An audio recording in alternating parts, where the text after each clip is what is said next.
One of the things that I'm probably most excited about has been our collaborative efforts between a certification opportunity for our human resources soldiers throughout any portion of their career. They don't have to wait till they get out.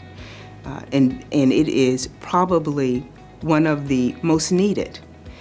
Our HR soldiers are in one of those top areas in the unemployment arena, believe it or not.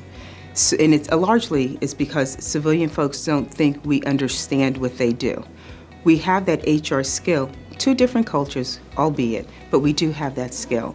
And in our collaboration with the certification organization, we have figured out a way to collaborate with our schoolhouse to help translate what we learn and execute and perform in our everyday business to what the civilian language looks like. So you can kind of tee them up and help them put themselves in that space so they can have a more successful pass rate at the exam. And it's a way to kind of get them excited about taking the certification exam. So we just did our first pilot. At a great success rate. We have not only soldiers involved in it, but we have DA civilians who are also a part of it. Predominantly all human resources professionals within the Army.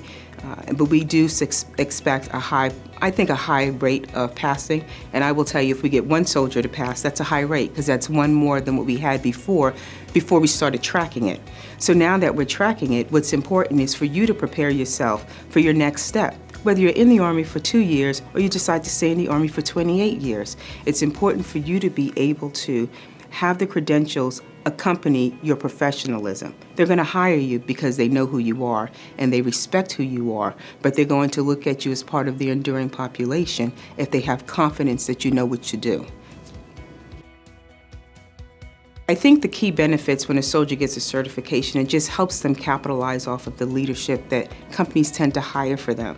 And then the company gets to start looking at them as part of the potential leadership in the future. That's probably the one and foremost key that I see. The other key is it gives the soldier a sense of confidence that when he or she moves from being an AG a soldier or an AG officer and they transition over into the multitude of the human resources disciplines, it gives them a sense of calm that they can bring to the job along with their sense of discipline. So if you put those two together, you just, you're not going to lose.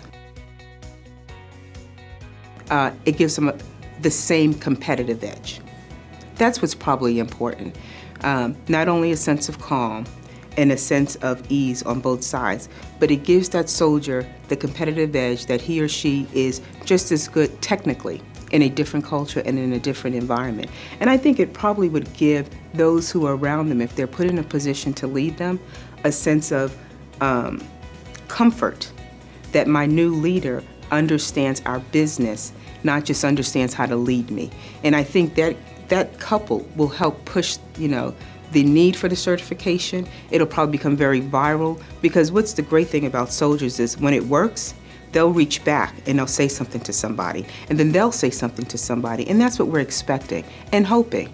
If you sit down for the certification and it was a great experience, and you move into a new environment from the Army into a civilian environment, and it is seamless, you're comfortable, you don't have to worry about learning the craft, you only have to worry about learning the culture, that's what that certification will bring you.